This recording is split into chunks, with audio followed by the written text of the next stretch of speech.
Welcome to the You Are a Philanthropist podcast. Today I'm talking about why I wrote Giving is Selfish, and it's now 2 years later. Welcome to the You Are a Philanthropist podcast with Jen Klein, a certified fundraising executive and philanthropic entrepreneur. This show is dedicated to empowering and inspiring you to make a difference in your community and our world. Jen believes all acts of kindness matter, and this show is designed to help you take pride in your everyday actions of improving the lives of others and making a change in the world. Now, here's Jen.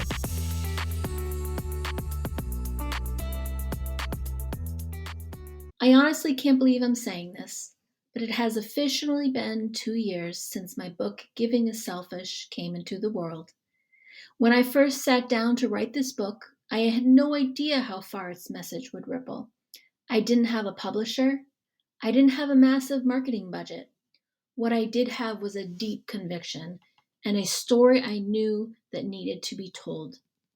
Today, I want to share why I wrote this book, what's happened in these 2 years, read a passage straight from its pages, and share some beautiful words from readers who've been impacted by it. And of course, I've got a little anniversary surprise for you at the end.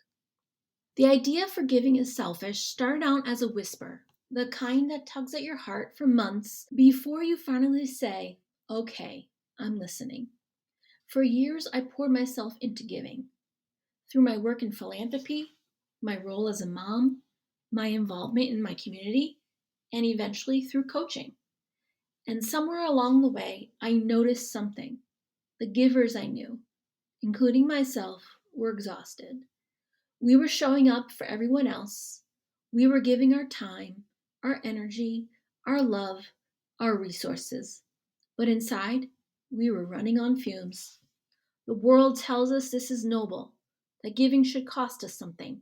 But here's what I realized during my seasons of burnout. Generosity shouldn't lead to depletion. Real generosity is sustainable. It's deeply human. It's supposed to fill you, not empty you. So I decided to write a book that flips the script, that says it's okay for giving to feel good, that you matter just as much as the good you give, that serving others can be a path to joy and wellness, not a road to exhaustion. That's how Giving is Selfish was born. I titled the book Giving is Selfish very intentionally. I wanted to spark conversation. I wanted people to pause and go, wait, what? Because the truth is, when you give of your time, your kindness, your resources, you do get something back. Science calls it the helper's high. Faith calls it a blessing. I call it a joy. This book is an invitation to embrace that joy, to see giving as something that nourishes the giver too. And now I want to share a short passage from the book. This part really gets to the root of how generosity was woven into my life from the very beginning, and why I feel so strongly about sharing this message with you today. My parents were sports coaches and members of the PTA and local Rotary Club.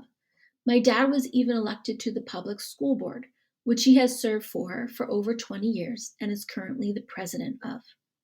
They are still active volunteers, even though they no longer need to be my role models. As they age, coaching sports has turned into playing in golf tournament fundraisers in their senior years. Mom and Dad enjoy volunteering, and as a child, I picked up on that quickly. There were no complaints or hesitations when I got started doing service projects.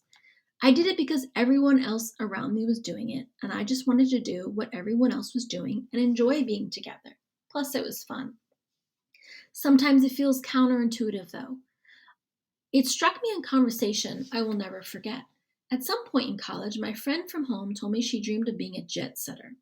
Given that I had chosen to go to a non-denominational Christian school nestled in Boston's affluent North Shore, this was the furthest from my thoughts when I sat in the chapel and listened to our dean talk about vocation. I'm not the confrontational or judgmental type, so I quipped back to her that I wanted to be a philanthropist. Don't you find it interesting that a jet setter and a philanthropist can be similar? They both get to explore and enjoy travel, yet they seem different. One wants to live a life of luxury, focused solely on themselves, and the other is focused on others and maybe get to live a life of luxury too. My friend wanted money, and I wanted to give mine all away.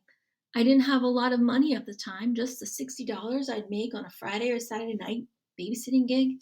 I babysat for several wealthy families on Boston's North Shore to earn money for clothes, gas, and books. They had multi-million-dollar homes right on the ocean.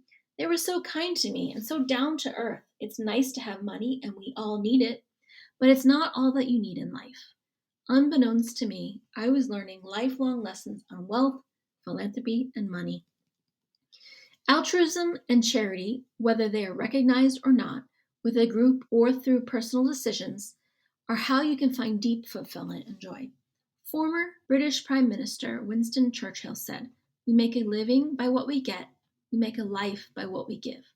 Your purpose is to give. Our need for each other goes far deeper than anything you can buy or earn. Another one of my podcast guests, Mark Rosenblum, has run the Boston Marathon as a charity runner for Dana-Farber Cancer Institute for the last 10 years, and over time raised $150,000. He described volunteerism this way: "I've learned so many life lessons. It's really just made me a better person. And that to me is the coolest part of a happy accident of all this that I never saw at the end of the rainbow, which is I get to exercise, I get to meet new people, I get to go do a good deed for humanity. I never thought I'd feel this way now. I'm sought out for fundraising advice. I'm like, wow, this is kind of awesome." That's the foundation of this entire movement for me. Giving isn't just what I do, it's what shaped me, from watching my parents to sitting in college chapel to coaching others today. That's why this book is so close to my heart. It's a personal story, but it's also an invitation for you to see how generosity can shape your life in joyful ways too. 2 years later, hearing this message has been incredibly humbling. I want to share a few reviews that really touched my heart. Karen A. wrote, "This book is excellent. Not only is it good information, it is transformative and potentially life-changing. I loved how real and down-to-earth Jen is in her writing. Many self-help books don't have a lot of author transparency, and I could really relate to how Jen opened up about her ongoing struggles for balance amid family, professional, and self-care demands. I would and have recommend this to anyone." Lauren wrote, "Inspiring story and thoughtful reminders about the power of generosity." Bethany C. shared, "Every chapter is steeped in genuine wisdom and practical, inspiring ways to become the best version of yourself." Jen's focus on gratitude spoke to my heart. Although the book is profound, deep, and wise, it's also easy to follow along and hard to put down. You will thank yourself and Jen for taking the time to read this beautiful book and learning how to truly live to your utmost potential. Highly recommend to all. Rima wrote, "Giving is Selfish is more than just a book. It's a call to action." Jen's ability to inspire readers to reframe their view of philanthropy and embrace the joy of giving is extraordinary. Her words leave a lasting impression, encouraging readers to create a world where kindness and generosity are the norm.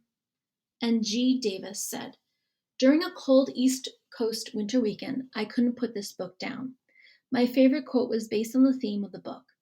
As Denzel Washington said in a commencement speech, the most selfish thing you can do is help someone else. It made me realize that helping others creates a good feeling and joy that helps heal your soul. Do yourself a favor and give yourself this uplifting book. It's a must buy." These words mean so much to me. They're proof that the message of this book isn't just mine. It belongs to every giver who chooses to live with an open hand and an open heart. Over these 2 years, Giving is Selfish has grown into more than a book.